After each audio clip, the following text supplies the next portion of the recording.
जय जगन्नाथ मु दीप्ति आपनको स्वागत करुछि आम चैनल डी ट्यूटोरियल को आमे आरंभ करिसंती उपन्यास 6 मान 8 गुंठ 4टी परिच्छेद हमें पढ़ी सारिछंती। वर्तमान आरंभ करिबा पंचम परिच्छेद मंगराजंकर कुटुंब। आसंतु आरंभ करिबा। रामचंद्र मंगराज जने बहुपोषी लोक। घरे खाइबाको कुटुंब ढेर।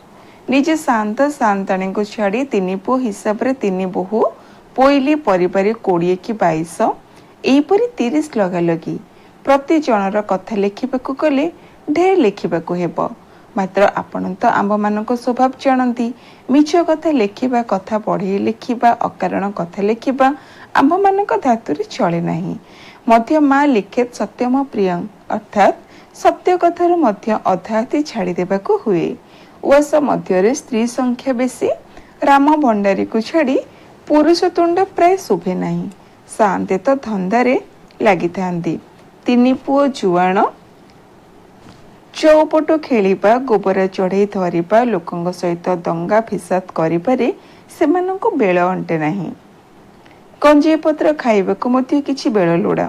गोविंदपुर हाटर गंजेई दुकानी जणे गहकी उपरे खपा हुए कहला, अरे जाम माल न ने एका शांतकर बापू मानक पई माल नियंट।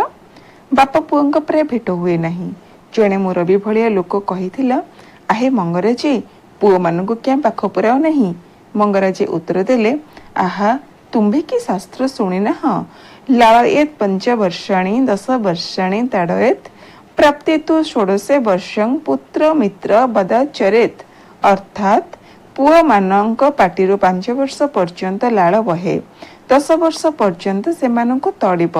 16 वर्ष हेला उतारे सेमानंक सहित और मित्र मानक सहित बद अर्थात खराब आचरण करिब।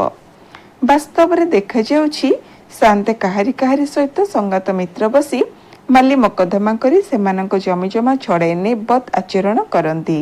हेले शांते पुत्र मानक संबंध रे जो शास्त्रीय प्रमाण प्रयोग कले ता ठीक बोली बोध हेउ नाही। सुना जाए पुओ माने निशा पानी रे किछि उड़ाई देबार बाप पुओंक अपड़। उआस मध्यरे शांताणी गोटे कोठरी रे पड़ी थांती। काहारी सहित कथा नहीं। केवल भाट भिकारी भोगी शोषी आसिले ताहांको खोजंती। बहु मानक कथा लिखिबा अनुचित।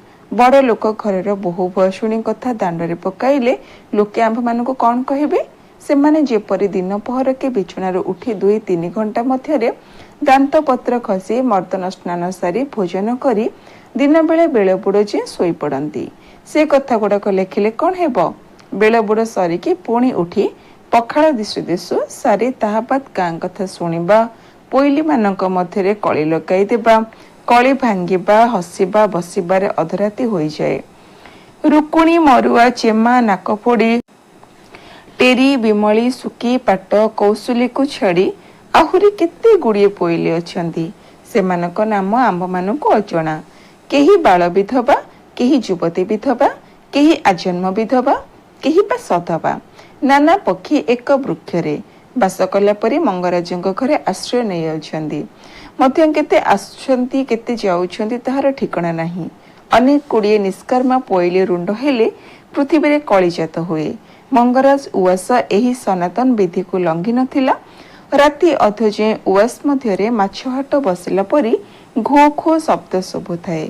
पाठ डाकुअछि बहुत रांड जही मेली अवश्य उपजय कली।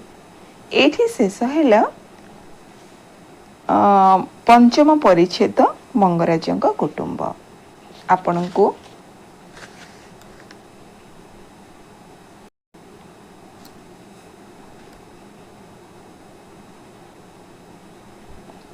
आपनको ये परिच्छेदटी किपरि लागिला कमेंट करी निहाती जणाइबे।